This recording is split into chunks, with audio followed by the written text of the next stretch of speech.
João 12, 1 a 8.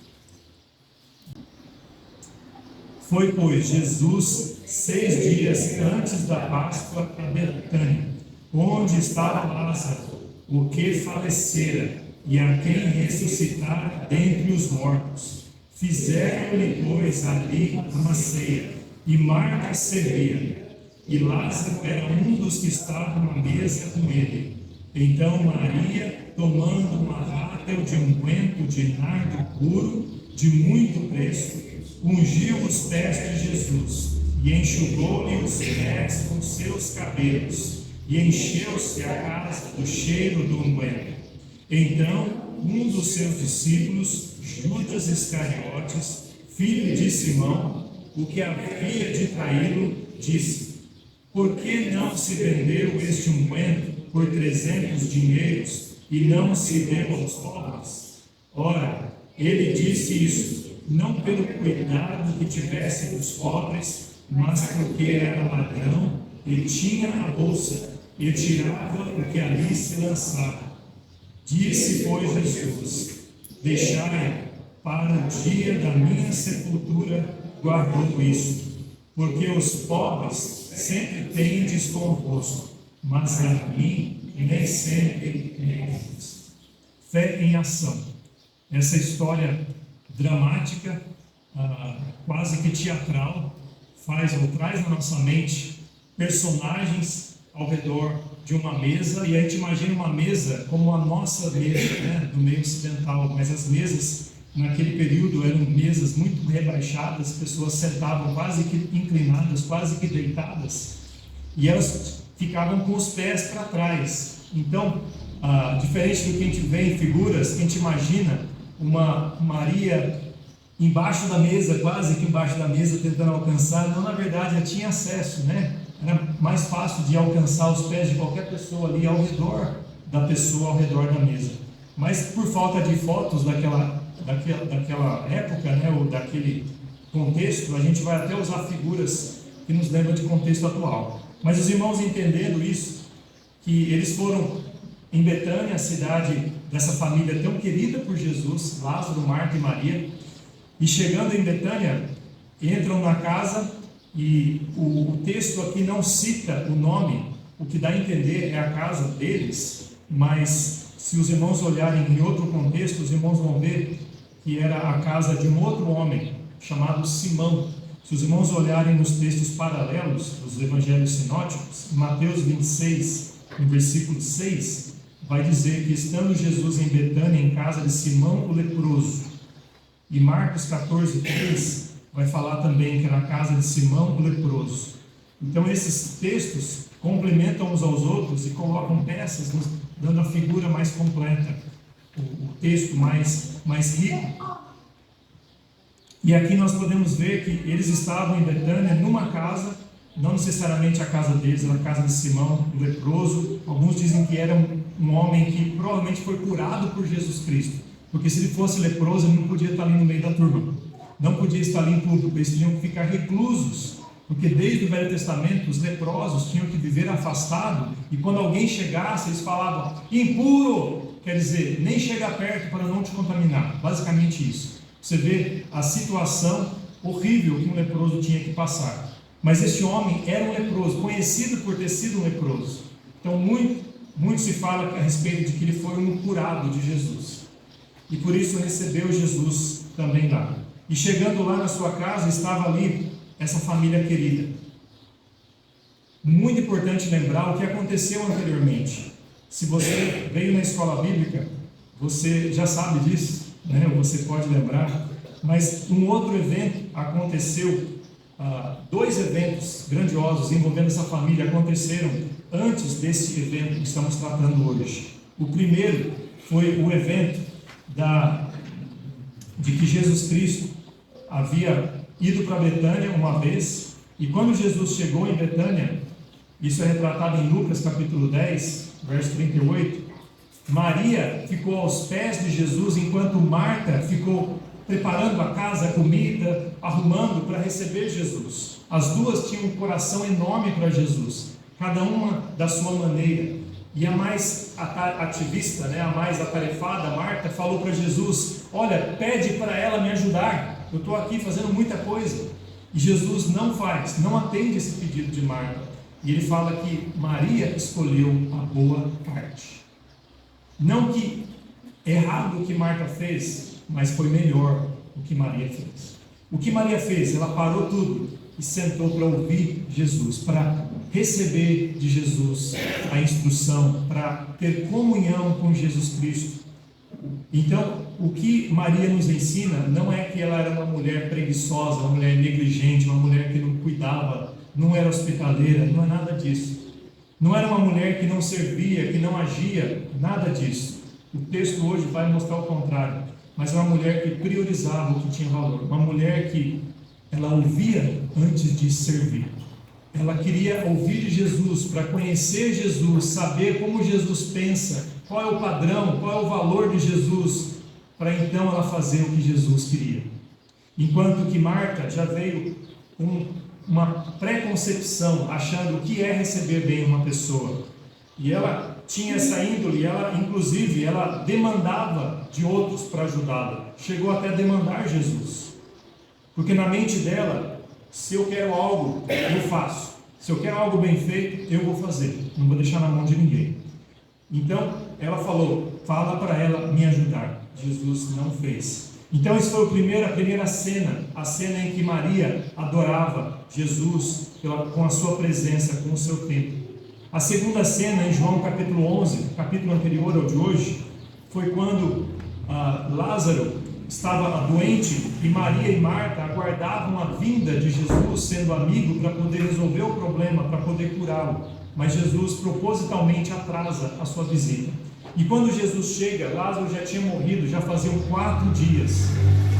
E quando Jesus chega, Marta encontra Jesus e faz uma pergunta, ou uma afirmação: se o Senhor estivesse aqui, ele não teria morrido. E Jesus Cristo então retrata ou ensina a ressurreição para Marta. Marta já sabia sobre a ressurreição, ela acreditava na ressurreição, só que ela queria agora e não depois. E Jesus Cristo então usa aquele momento para falar da fé que deveria se ter nele, para que tivesse a vida eterna, falando que a vida eterna, a ressurreição eterna só vai acontecer na vida de alguém que de fato crê nele. E ela, Marta, cria em Jesus.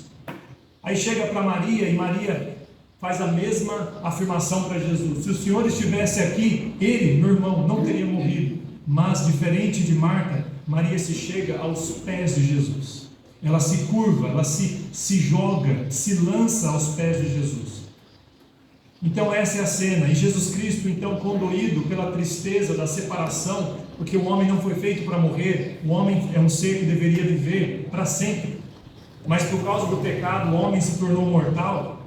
E a separação experimentada aqui é um testemunho de que Deus está certo, porque quando Ele falou para Adão e Eva que o dia que comerem, o dia que eles obedecerem, vocês morreriam, então cada vez que um ser humano morre na face da terra, está testificando que Deus é real e Deus não mente. Amém, irmãos? Amém. Mesmo quem nega a Deus, um ateu, ele prova na sua morte que Deus não mente e que Deus é real. Só que Jesus chega e fala: eu sou a ressurreição, eu sou a vida.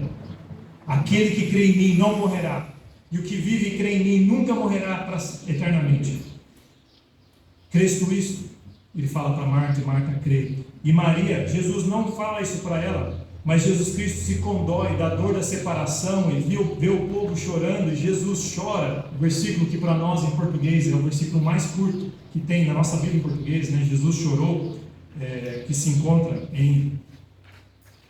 Vou procurar aqui. Trivialidade, né? Curiosidades que não alteram nada. Você saindo daqui hoje, você fala: o que você aprendeu hoje à noite? Eu aprendi qual é o menor versículo da Bíblia. 11:33. Jesus chorou, o menor versículo da Bíblia, em português, né? Então, Jesus faz uma coisa num versículo que é tão curto, mas ele faz algo tão profundo, se identificando com a humanidade. Ele que da eternidade veio aqui, pisou nessa terra, se tornou um de nós. Ele que nunca pecou, ele morre como consequência do pecado, mas não dele, mas minha, como consequência do nosso pecado, o pecado da humanidade, consequência do pecado de Lázaro, de Marta e Maria, daqueles judeus e de toda a raça humana. Jesus Cristo morreu para retornar à vida em 3 dias e nunca mais morreu. Jesus é as primícias dos que dormem. Jesus é o primeiro a ressuscitar, uma ressurreição que nunca vai ter fim.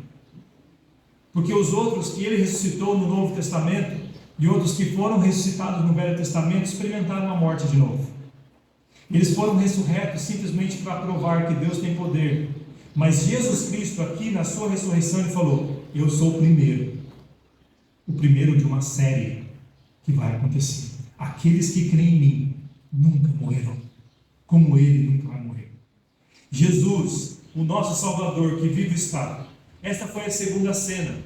Mas você nota a semelhança que tanto na primeira cena quanto agora na segunda cena, Maria se curva aos pés de Jesus. Maria se dobra. E agora a terceira cena é o texto de hoje. Maria também vai se curvar aos pés de Jesus. Maria, esta mulher que tem tanto a nos ensinar. Eu gostaria aqui de fazer uma observação a respeito de 3 atitudes de Maria que para nós são didáticas, atitudes que vão nos ensinar muito a fé da Maria em ação. Muito se fala a respeito de termos fé, de sermos pessoas de fé, e somos de fato, devemos ser pelo menos, pessoas de fé. Se você é um crente em Jesus, o nome crente já carrega essa índole, Crente, você crê. Mas o que você crê? Em quem você crê? Não é simplesmente você assinar uma declaração de fé e falar, nisto creio. Mas é uma fé genuína e verdadeira. Tiago, quando falou da fé, foi mal interpretado muitas vezes, porque ele fala que a fé sem obras é morta. E na verdade não é contradição do que Paulo fala. É na verdade um complemento. Porque a fé verdadeira, ela é viva, ela age. Ela não é estática, não é teórica. Ela é real, ela é prática. Ela floresce, frutifica. Ela testemunha. Ela faz com que outros observem. E ela arrebanha mais pessoas para o rebanho de Cristo. Maria tinha uma fé assim. Por quê? Nós vemos que a fé de Maria, tanto na primeira cena, quando ela ficou aos pés de Jesus, era uma fé que valorizava as palavras de Jesus. Ela queria ouvir Jesus, aprender de Jesus, antes de fazer para Jesus. Não há como nós agradarmos a Deus sem fé. Hebreus fala, sem fé é impossível agradar a Deus. Marta queria agradar a Deus. Não quer dizer que Marta não tinha fé. Mas Jesus Cristo não recriminou Maria. Pelo contrário, recriminou Marta.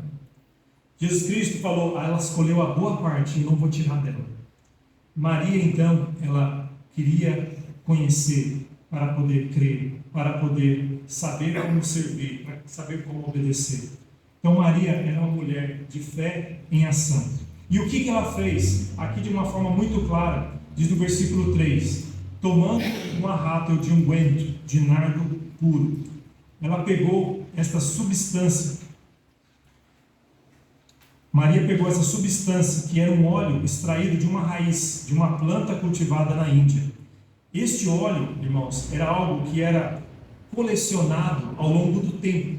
Não era o tipo de coisa que você, a não ser que você tivesse muito, mas muito dinheiro, você comprava algo que já foi colecionado, algo que estava estocado em algum lugar. Mas por que era colecionado? Porque era algo muito valioso. Aqui no contexto vai falar o valor daquele produto que era colocado dentro de um frasco apropriado para proteger, para não perder as qualidades de aromáticas dele. E no versículo 5 fala que o valor daquilo era estimado a 300 dinheiros. Dinheiro era basicamente o valor de uma diária de um trabalhador. Um dinheiro, um denário, uma diária de um trabalhador. Então, 300 era quase, podemos dizer, quase 3/4 de um ano, quase um ano de um salário, de diárias. Então imagina você trabalhar quase um ano inteiro para poder ter condições de comprar. Fora que você tinha que guardar todo o dinheiro e não usar mais para nada. Você não podia comprar só comida, não podia comprar, pagar luz, pagar água, pagar aluguel, nada de pegar aquele dinheiro e guardar tudo por quase um ano para poder comprar o que caberia dentro desse container aqui. Então, foi isso o que Maria fez. Ela pegou este arrátel de unguento, de nardo puro, de muito preço, e ela ungiu os pés de Jesus. Nós falamos hoje de manhã que, olhando outro contexto, nós procuramos por paralelos, né? Mas nos outros versículos paralelos vai falar um outro detalhe. Os irmãos lembram que fala que esta mulher ungiu a cabeça de Jesus. Em Mateus 26, 7, no final, fala, e derramou-lhe sobre a cabeça. Em Marcos 14, 3, fala, quebrando o vaso, e o derramou sobre a cabeça. Então fala que até quebrou o vaso, ou seja, não ia ser útil para mais nada, aquela última vez que aquele container ia estocar aquele perfume. E ela derramou na cabeça. Mas como que em João fala que derramou nos pés? É contradição ou é complementar? Era uma quantidade razoável, de algo valiosíssimo, e ela ungiu como se unge um rei. Ela ungiu como se unge uma pessoa importante, da cabeça aos pés. E de acordo com o texto aqui, quando chegou nos pés, ela fez o quê? Olha o que o texto diz. Enxugou-lhe os pés com seus cabelos, e encheu-se a casa do cheiro de unguento. Esse detalhe aqui, gostoso, imagina, uma didática completa. Aqui, todos os sentidos aqui presentes para ensinar todo mundo. Né? Você tinha ali uma reunião, uma ceia. Quem participa de ceia não fica igual um funeral, né? É conversa, passa isso aqui, passa o pão aí, né, Monivaldo? Passa o suco, tem mais aí, joga o sal, né? Imagina aquele ambiente, de repente, parou, por quê? Opa, tem uma coisa estranha acontecendo. Então você tem aqui a audição envolvida, você tem a visão envolvida, porque agora todo mundo tirou a atenção da comida e está olhando para uma mulher atrás de Jesus, nos pés de Jesus. Você tem aqui o tato, porque agora essa mulher está de forma visível, de forma clara, pegando um objeto e derramando sobre Jesus, e ali pega o seu cabelo e começa a enxugar. E agora, não só a audição, não só a visão, você tem o olfato, agora o cheiro sobe. Imagina, irmãos, era uma coisa caríssima, era daqueles perfumes muito caros, muito caros. Já aconteceu de você, por acidente, derramar perfume na sua casa? Passa rapidinho, né? Demora dias, né, para passar aquele cheiro. Imagina aquele óleo, um extrato concentrado, que era puro, derramado da cabeça aos pés de Jesus, num ambiente ali que ninguém está esperando, que ia cheirar outra coisa, a não ser comida. Agora é um testemunho vivo do que aquela mulher está fazendo. Não tinha como esconder, não tinha como ser algo secreto. Não era a intenção dela fazer de forma secreta. A intenção dela era uma só: chegar em Jesus, derramar aquilo tudo em Jesus e enxugar, para mostrar: olha o quanto eu te amo, olha o quanto o Senhor merece. Basicamente, então Maria, ela deu uma oferta de adoração. A gente imagina que adoração é só música, não é isso, irmãos? A gente pensa, a gente resume: adoração, louvor e adoração. Aí nós imaginamos instrumento, voz, música. Mas nós podemos adorar de várias maneiras. Nós podemos adorar a Deus parando de fazer coisas que desonram a Ele e dedicando aquele tempo para a obra dele. Nós podemos adorar a Deus dedicando recursos que nós temos, que achamos que temos, na verdade é de Deus, e devolvendo para Ele. Nós podemos adorar a Deus também obedecendo a Ele, amando as pessoas. Nós podemos adorar a Deus de N maneiras.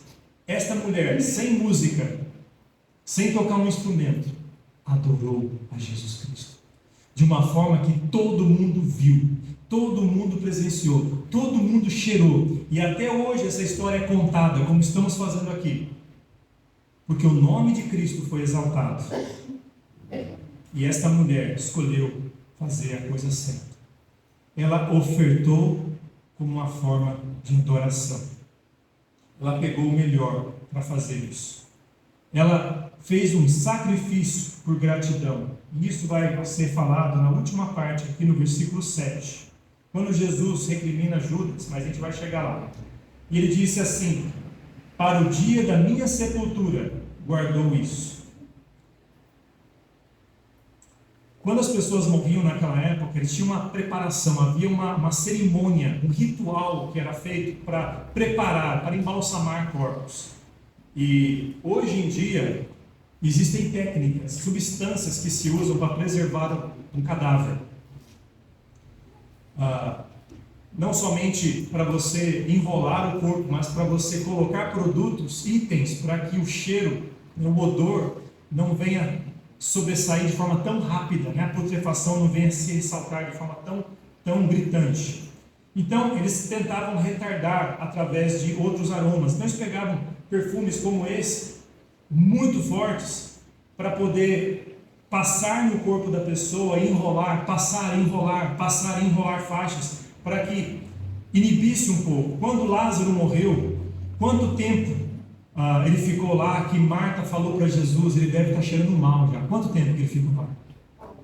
4 dias. Então isso quer dizer que já era esperado de alguém que 4 dias já passou da hora, já está fedendo. Não tem como, por mais que você passe perfume na pessoa, não tem como cheirar bem.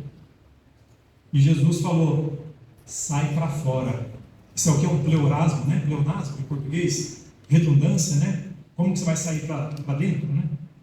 Mas Jesus falou: sai para fora. E Lázaro obedeceu, saiu. Aí ele falou: tira a faixa dele, porque imagina saindo, pulando assim. Como é que ele vai sair e andar daquele jeito, né? Imagina a cena, né? Mas aquele homem era para estar fedendo, irmãos, uma carniça enorme. E esta mulher, a Maria, ela havia guardado esse perfume, sabe para quem? Para Jesus. É isso que o texto fala.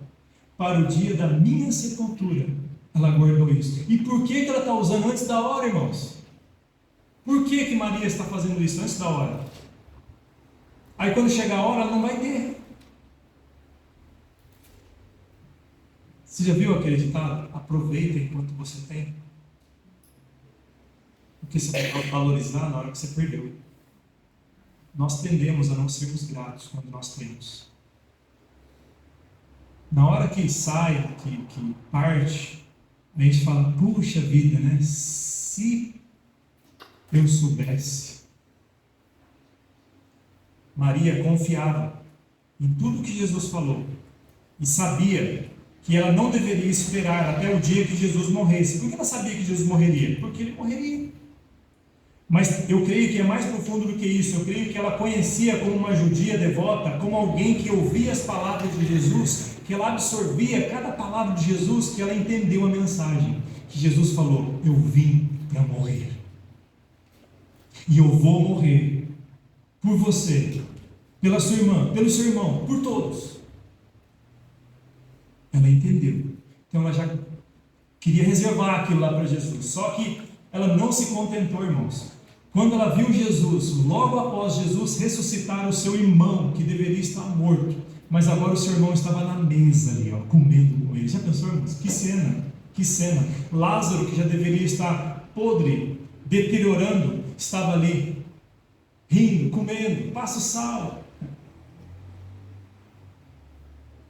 Agora aquelas irmãs cheias de gratidão, o que elas vão fazer? Como que elas vão agradecer?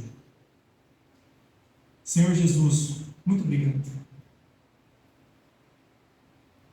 Vamos cantar um hino para Jesus. Tudo entregarei.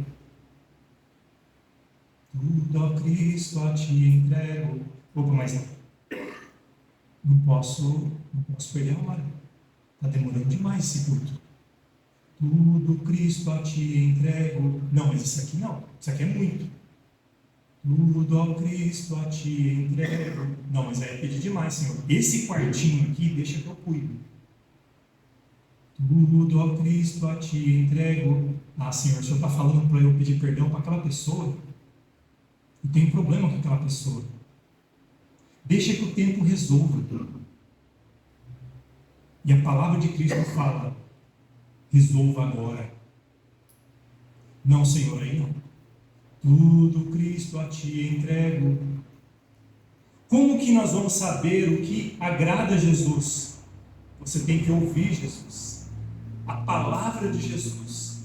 Maria ouvia Jesus. A boa parte. A boa parte.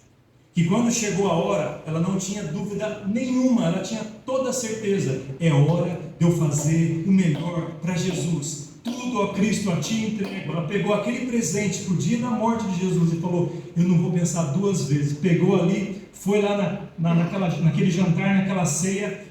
Diz a palavra de Deus nos evangelhos sinóticos que ela quebrou aquilo, derramou em Jesus, e quando chegou no pé, ela enxugou com os seus cabelos. Marta não fala nada aqui, interessante, né? Marta não fala porque ela aprendeu a lição. Que isso, Maria? Você não entende de economia? Tem que guardar para depois. Você tem que ser uma boa mordoma.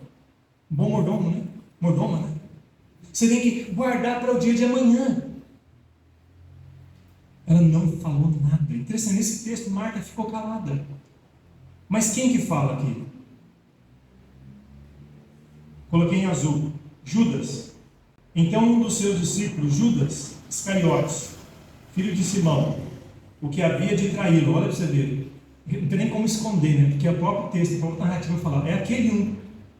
Qual do Judas? Hoje nós falamos de manhã, né? Quem escreveu o livro antes de Apocalipse foi o Judas, irmão de Jesus. Porque tinha outros Judas na Bíblia, né? Mas esse aqui era o que trairia Jesus. Era aquele discípulo falso. Aquele um que seria usado pelo diabo. Diz o quê? Ele falou assim: por que não se vendeu este unguento por 300 dinheiros? É no texto, daqui que nós tiramos a ideia do valor aproximado desse perfume. Por que não se vendeu este unguento por esse valor e se deu aos pobres? Quem ouve isso ou quem lê isso sem entender o contexto fala: puxa vida, olha que visão, olha que filantrópico ele é. Olha que homem que pensa no social, nos carentes. Olha que homem tão empático ou simpático, homem que se preocupa com os outros. Olha que homem. Por que não se vendeu este unguento por 300 dinheiros e não se deu aos pobres? Então aqui você percebe um contraste gritante entre Maria e um discípulo de Jesus que andava com Jesus. Aqui você vê a incredulidade em ação. Quando ele pergunta por quê, isso mostra a incredulidade dele. Por que não fez diferente? Olha que decisão imprudente.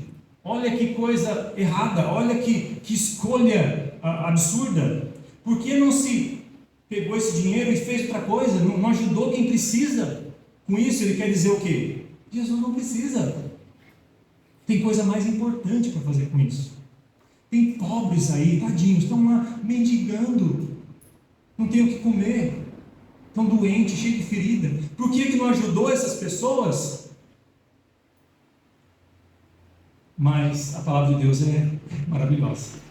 Deus, que conhece as intenções do coração, revelou aquilo.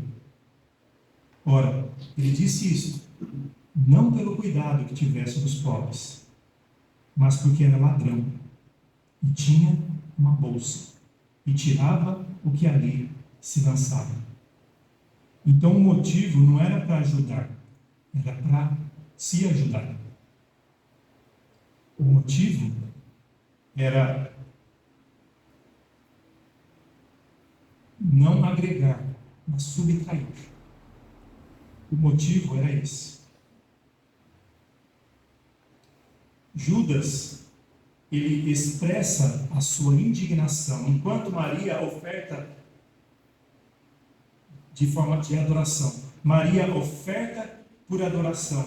Judas, expressão de indignação. Onde eu tiro essa palavra indignação? Se os irmãos olharem nos textos paralelos, que vai trazer alguns detalhes, que é Marcos.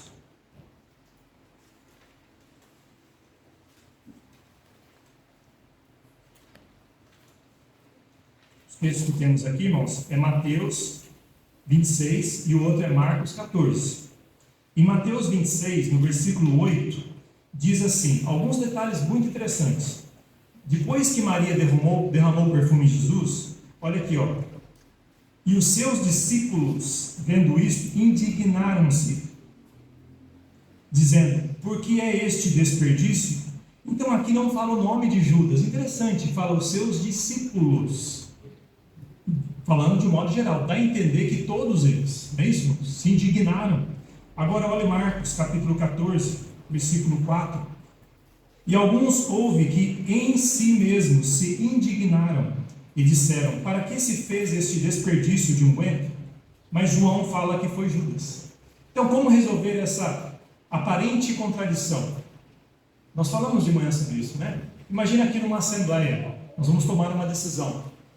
Só que a secretária está aqui e ela está escrevendo o que está acontecendo na assembleia. Ela percebe que a assembleia, em modo geral, a maioria é contra aquela decisão. Então ela escreve lá, a igreja é contra a decisão. Tá? Mas ela observando melhor, como foi o caso de Marcos aqui, ele viu que alguns eram contra. Que tinham pessoas que não se manifestaram, pessoas que eram a favor, mas alguns contra. Então foi isso que Marcos colocou, alguns eram contra. Mas aí Judas, por ser um representante financeiro, que era o tesoureiro, ele levanta, é o porta-voz, e fala, que desperdício! Como se faz isso? Olha, isso vale 300 dinheiros. Então, deu para entender? Não é contradição, é complementaridade. Você percebe a palavra de Deus como peças que se complementam, que trazem a figura de uma forma colorida para nós. Então, Judas foi o porta-voz de um grupo que estava descontente. Então, não era só ele que ficou indignado. Alguns ficaram indignados daquela situação, daquela mulher. Imagina, irmãos, uma mulher que não era uma discípula, que andava seguindo Jesus, mas ela era uma discípula por crer em Jesus, ela é olhada, atravessada por homens que sabiam quem Jesus era, que ouviam Jesus o tempo todo. De alguma forma, aquela mulher, ela estava num nível superior de espiritualidade. Isso prova para nós, irmãos, que você não tem uma sala VIP quando você é um cristão. Só por você simplesmente fazer parte, ou ter uma carteirinha, ou ser reconhecido como, você tem que escolher a boa parte, irmãos, para você estar perto de Jesus e ouvir de Jesus. Não basta estar no mesmo recinto da sala, você tem que estar aos pés de Jesus e ouvir Jesus, perceber que aquela voz é de Jesus, que aquele pensamento é de Jesus, que aquele requisito, que aquela ordem, que aquela expectativa é de Jesus. Maria tinha, tanto é que ela fez isso, irmãos. Eu não sei se passava na mente dela que alguém vai me recriminar, mas o que importa aqui, irmãos, que nada disso parou ou interrompeu a sua ação. Judas era ladrão. Ele expressou a sua indignação, porque para Judas, que era um tesoureiro, o dar era um pesar. Mas para Marta, que tinha o tesouro, o dar era um prazer. Ela não pensou duas vezes, ela fez. E ela fez de forma que todo mundo percebeu o valor dela, o valor que ela tinha, que era Jesus primeiro. Jesus é o melhor, o meu melhor é para Jesus. O sacrifício por gratidão. Por que Maria fez isso? Porque Jesus é o meu Senhor, Jesus ressuscitou o meu irmão. Agora, Judas, o comodismo da ingratidão. Judas, ele preferia ficar naquele comodismo, na sua função, sem se sacrificar. Jesus sabia que Judas o trairia. Interessante que Judas, ele é o exemplo prático daquele texto de Timóteo. 1 Timóteo 6,10, porque o amor ao dinheiro é a raiz de todos os males, e nessa cobiça alguns se desviaram da fé e se traspassaram a si mesmos com muitas dores. Então Judas amava mais ao dinheiro do que Jesus, tanto é que ele traz Jesus por 30 moedas de prata. Eu tentei calcular o valor dessas 30 moedas de prata, mas é muito menos do que o salário de quase um ano que a Maria derramou para adorar a Jesus. Ele traiu Jesus por muito menos, porque ele ficava ali contando os centavos, ao invés de estar aos pés do Mestre. Então, o contraste dessas duas pessoas revelam a fé em ação, a oferta de adoração de Maria e também o sacrifício por gratidão. Então, a pergunta que eu queria trazer aqui, para ser um desafio para todos nós, de nós sermos Maria, que essa igreja seja cheia de Marias e nenhum Judas. Amém, irmãos? Só Marias. Pode até ter umas marcas aí, para que elas aprendam também, né? Mas aprendam com Maria. Mas essa é a qualidade. Fé em ação, oferta de adoração, o melhor para Jesus.